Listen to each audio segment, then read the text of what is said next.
ভাই পরকীয়ার একটা বয়স দেন। এক বেড়ার দুইটা ছেলে ছিল। এক ছেলে বড় ছেলের বিয়ে করাইছে, 10-12 বছর হয়ে গেছে। তার গরজ কিলো ছেলে সন্তান হয় না। আর ছোট পুত্রে বিয়ে করায় না। মানে ছোট পুত্রে বাবির প্রতি খুব ক্রাশ আছে। ক্রাশ থাকার কারণে পরে আবার ছোট ছেলের বিয়ে করাই দিছে। বিয়ে করাই দেওয়ার পরে হের কাছে হের ঘরে 2-3টা পোলাপান হয়েছে। বড় ছেলে ঘরে কিনে পোলাপান হলো, তা ঠাস করে শ্বশুর একদিন পুত্রের বউরে কইতাছে আর কি, মা গো, তোমার তো 10-12 বছর হয়েছে, নাতির মুখ দেখতাম না।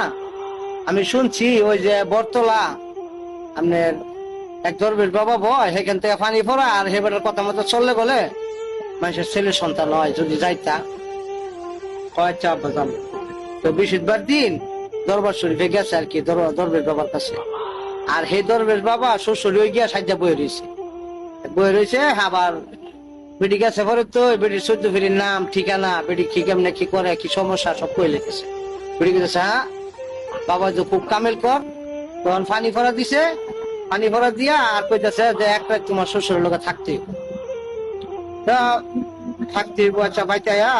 পরে বেটির জামাইরা কইতেছে, দরবেশ বাবার কাছে গেছিলাম, এলা পানি ভরা দিছে, আর কইছে যে আপন লোকে এক রাত থাকতে হইব।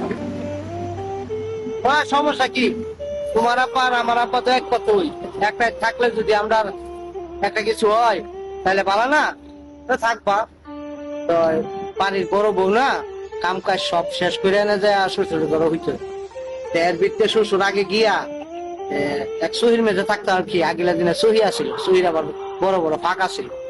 হ্যাঁ ভাবছে কি যে বড় দায়িত্ব আছে, যে এর ভিতরে যন্ত্রটার একটা শান দিয়ে নি, এই সহির ফায়দা এর যন্ত্রটারে শান দিতেছে। এই না দেখে বিলে নিশ্চিত দেখতেছে যে একটা ইন্দুর উঠতেছে নামতেছে, বিলে ঠাস করে একজনের মাথা রাখা মতো খাই নিছে। খাই লওয়ার পরে খাইতে গেছে মারা যাওয়ার পরে বেরিয়ে আইসে, ঘন্টা 2 ঘন্টা পরে আয় দেখি শ্বশুর মহিলা নিছে।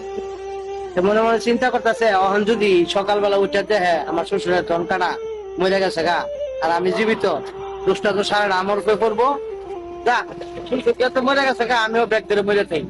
তো ভিডিও ব্যাগ ধরে মরে গেছে। সকালবেলা দরজা মরজা কেউ খুলে না, তার বড় ফুটাইছে, আয়া দরজাটা সাফাইতেছে, উঠে না, পরে বাইঙ্গে ঢুকছে। ঢুকার পরে আয়া দেয় কি বাপ মরে লইছে, বউ নিচে ফিরে মরে লইছে। ছোট ভাইটা ডাকে আনছে, বাইরে এদিকে কি হয়েছে? তোর বাবিও মারা গেছে, আব্বাও মারা গেছে, মানে কি করার?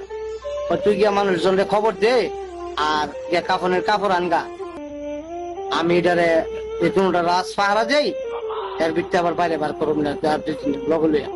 আচ্ছা, তখন হ্যাঁ বড় ভাই গেছে বাজারও, আর হ্যাঁ করছে কি আন্দা, ওই যে বাবির পুত্রি যে আশা সিং চিন্তা করছে বাচ্চা থাকতে তো সত্য মারে নিলে কিছু করতারি নাই, মরে গেছে গা, এবার একটা কাম করে দেখুন কাপড় উল্টায় কাম করতে গেছে, পাট করে বিড়ি দেওয়া হজাক উঠে গেছে গা। এই গুলাম তুই করস কি? হুমা তুই মরস নাই? মরছিলাম, কিন্তু তুই যে কাম করতে গেছ তো আমি অনেক ভালো গেছি। বিড়ি তো আর হাসারে মরা মরে নাই, অভিনয়ের মরা মরছে আর কি। তখন হের মাথার বুদ্ধি হলো কি রে, আমার বাবির এই কাম করার পরে বাবি ভালো গেছে গা, তাহলে বাইরে খবর দেন। বাইরে খবর দেন না, ঘটনাটা কইছে বাবির এই করছি পরে বাবি ভালো গেছে গা, অনেক আয় বাপের 2 ভাই মিলে ফুটকি মারে। তখন করছে কি 2 ভাই মিলে বাপের ফুটকি মারে, কিন্তু বাপ আর ভালো না, হ্যাঁ হাসারে মরা মরছে। এর জন্য কই কেউ ওই পরের বউর দিকে পুতের বউর দিকে লোভ দিও না, যদি দেও তাহলে লাস্টে ফুটকি মারা গাও খাইবা মরবা। আশা করি বুঝতে পারছেন।